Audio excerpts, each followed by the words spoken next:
As pessoas que não leem Tolkien acham que ele escreve sobre o mal perdendo pro bem. Eu discordo. Tolkien é sobre os dois perdendo, mas o mal, por natureza, perde um pouco mais rápido. Na real, a maior parte dos nomes grandes que a galera curte ao falar do legendário do grande professor não são exatamente boas pessoas. Exemplo, o Fëanor, meu querido.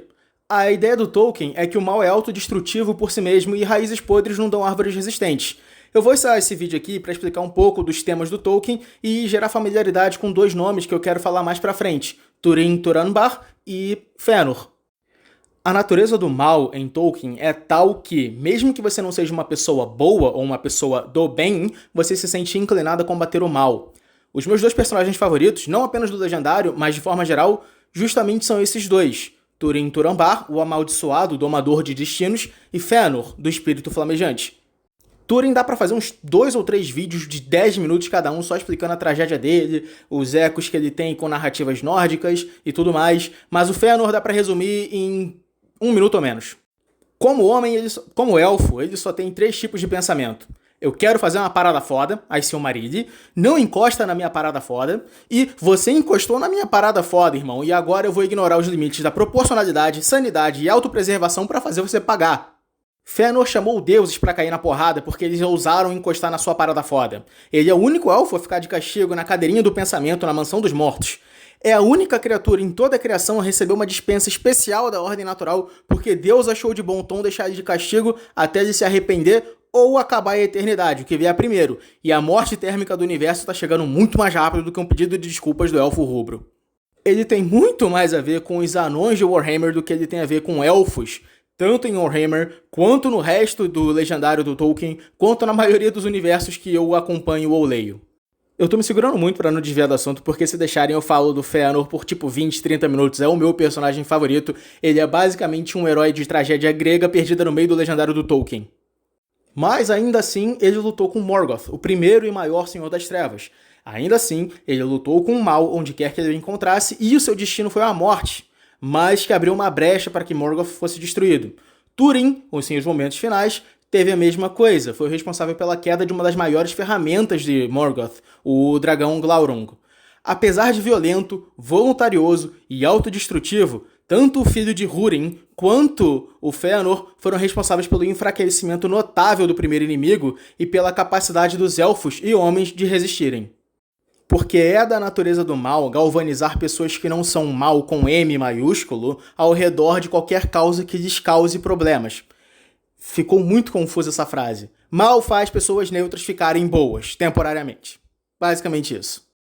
Mas é muito interessante notar, por exemplo, que as maquinações tanto do Sauron quanto do Morgoth são de uma ofensiva intensa. E o bem não ganha por agir na mesma intensidade, mas sim por lutar na defensiva até que o mal fique exausto.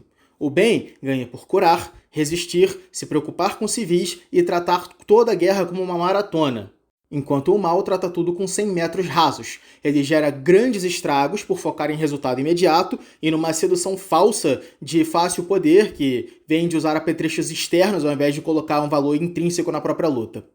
O Tolkien ele era ardentemente anti-industrialização pesada e as consequências que ela traz para o mundo natural. Isso se reflete em como o mal usa artefatos e artes que poluem, destroem e corrompem a própria terra para garantir uma vantagem tática contra o bem, enquanto o bem se preocupa em preservar, manter, curar e lentamente expandir. E aqui é importante, o bem ele não é inerentemente resistente ou forte. Ele vai se melhorando, ele vai se construindo. Ele tem o arco de treinamento, diferentemente de eu sou naturalmente forte, tá ligado? É a diferença do o mal é o Satoru Gojo. Ele inicialmente é forte pra caralho, e o bem é como se fosse o Itadori.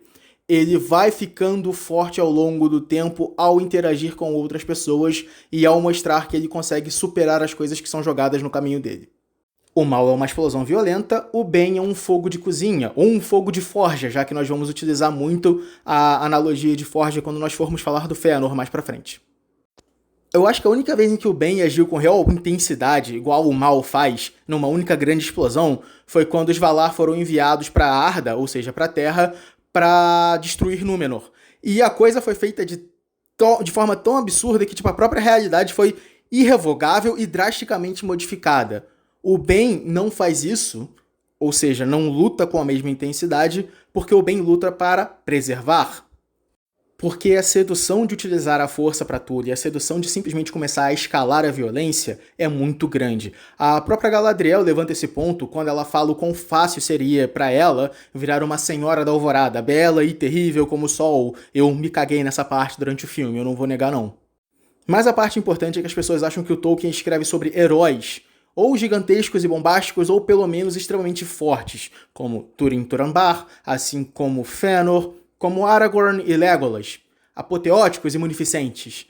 Mas não é assim. Os seus heróis são as pessoas que falham, são os humildes, são os despreparados e desesperados. E aqui é importante ressaltar, são os que falham. Frodo falhou no final.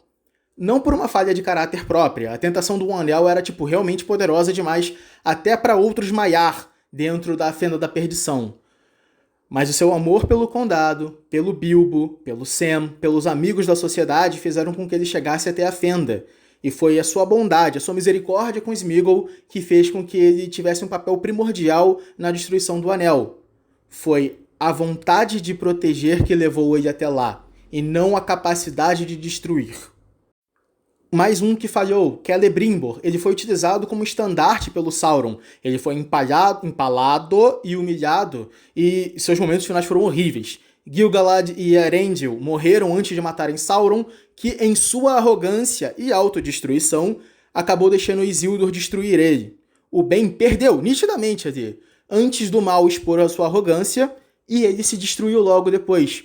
Mas pelo bem ter a sua capacidade de resistir, ele perdeu, sim, mas logo depois o mal morreu de exaustão. Então ele continuou a corrida mais um pouco. A própria batalha ante ao Portão Negro, ante ao Portão de Mordor, surgiu porque o mal não consegue entender o bem e ele não consegue entender o quanto ele é autodestrutivo. O Sauron não conseguia conceber a ideia de alguém tentar destruir um anel e achou que todo mundo ia utilizar ele como arma, como ferramenta. E então ele tratou aquele exército como foco principal e esvaziou as terras de Mordor e enviou todo mundo para lá, facilitando a jornada do Sam e do Frodo. O Senhor dos Anéis, e o Legendário em geral, não é sobre o bem vencendo o mal. E embora os heróis birônicos e extremamente interessantes sejam o foco principal da maior parte do discurso, os personagens que têm maior impacto na balança do bem e o mal são pessoas como Frodo, Sam, Beren e Lúthien, cujo objetivo simples, eles só queriam casar, fez com que Morgoth sofresse uma derrota humilhante e o Sauron se visse frente a frente àquele cachorro dos Valar, que reintroduziu ele ao conceito de humildade e medo. Grandes heróis são facilmente corrompidos ao utilizarem ferramentas negativas ou ferramentas malignas para conseguirem o bem maior. O bem maior. Enquanto isso, as pessoas simples sabem que fazer uma coisa depois da outra, não se desviar do caminho, é o que vai fazer com que o mal seja derrotado no final. De boas intenções, o inferno está cheio. Os Maiar estão cheios de exemplos de pessoas que caíram porque eles queriam fazer o bem de forma fácil. E os pobres, desesperados e despreparados são os únicos que sabem que não existe fazer o bem de forma fácil. A sedução de fazer as coisas do jeito rápido e fácil é justamente como o mal começa. Tolkien acreditava na ideia da eucatástrofe, ou do belo cataclisma. É uma lenta derrota gradual, uma certeza de perdição, até que finalmente você ganha, não por causa do seu próprio mérito, mas pelas falhas do seu adversário. O bem não vence, ele aguenta e preserva, e o mal perde por si só.